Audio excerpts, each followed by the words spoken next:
Hola a tothom! En aquest videotutorial us ensenyaré a jugar a Ubongo, un joc per a tots els públics on hem de resoldre uns petits però addictius trencaclosques abans que la resta. Som-hi! Ubongo és un joc de Greco Rhythman en el qual hi poden jugar de 2 a 4 persones. Està recomanat a partir dels 8 anys i té una durada aproximada de 20 o 30 minuts.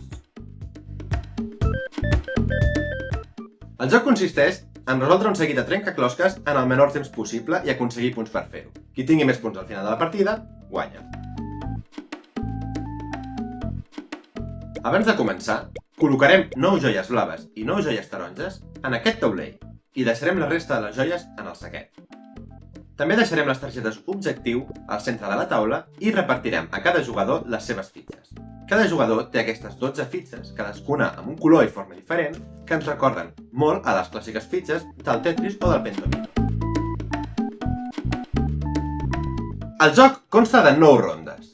A cadascuna d'aquestes rondes repartirem a cada persona una targeta objectiu. Fixeu-vos que aquestes targetes tenen dues cares. En una podreu veure figures amb 3 fitxes de diferents colors i a l'altra amb 4. Abans de començar la partida, heu de decidir amb quines jugareu, si amb les de 3 o amb les de 4. Les de 3 són una mica més fàcils, les de 4 una mica més complicades.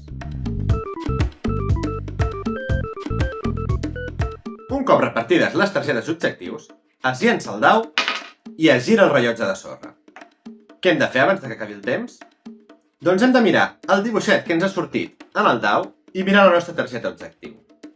El dibuix que ens ha sortit ens indica quines peces hem de fer servir per omplir la figura que veiem a la nostra targeta objectiu. Per exemple, en aquest cas ens ha sortit la gasela. Això vol dir que de les nostres fitxes hem d'agafar les 3 que ens indiquen aquí i amb aquestes 3 omplir la figura de la targeta objectiu. Aleshores hem de començar a provar una mica les combinacions que veiem aquí fins a arribar a obtenir la combinació correcta.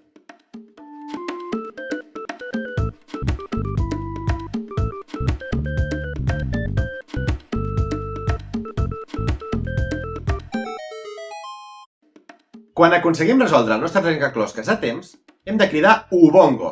Un cop fet això, si som la primera persona que ha resolt el seu trencaclosques, podem agafar la joia blava, que val 3 punts. Si som la segona persona en resoldre el trencaclosques, podem agafar la joia taronja, que en val 1.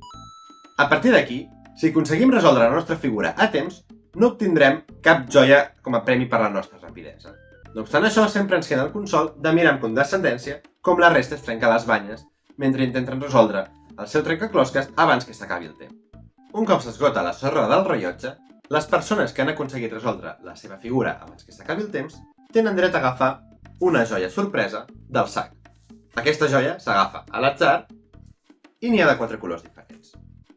La joia taronja val 1 punt, la verda en val 2, la blava en val 3 i la vermella 4. Un cop agafades les joies del saquet, es descarten les targetes objectiu i se n'agafen de noves, i així comença una nova ronda. El joc continua fins a fer un total de 9 rondes. Un cop completades, es fa un recompte total dels punts de les joies de cadascú, i qui en tingui més, guanya. En cas que 2 o més persones empatin, faran una última ronda on la primera persona que completi la seva figura i cridi Ubongo serà la guanyadora. Com veieu, Ubongo és un joc amb unes regles molt senzilles, del qual en poden gaudir tant persones habituals en el món del joc de taula com persones no iniciades. Té una dinàmica molt ràpida i addictiva, i tot i que us pugui semblar fàcil, us asseguro que us trobareu situacions en les quals, per més voltes que hi doneu, us semblarà que la vostra targeta no té solució. No patiu, però, que totes es poden resoldre. La gràcia és fer-ho a temps.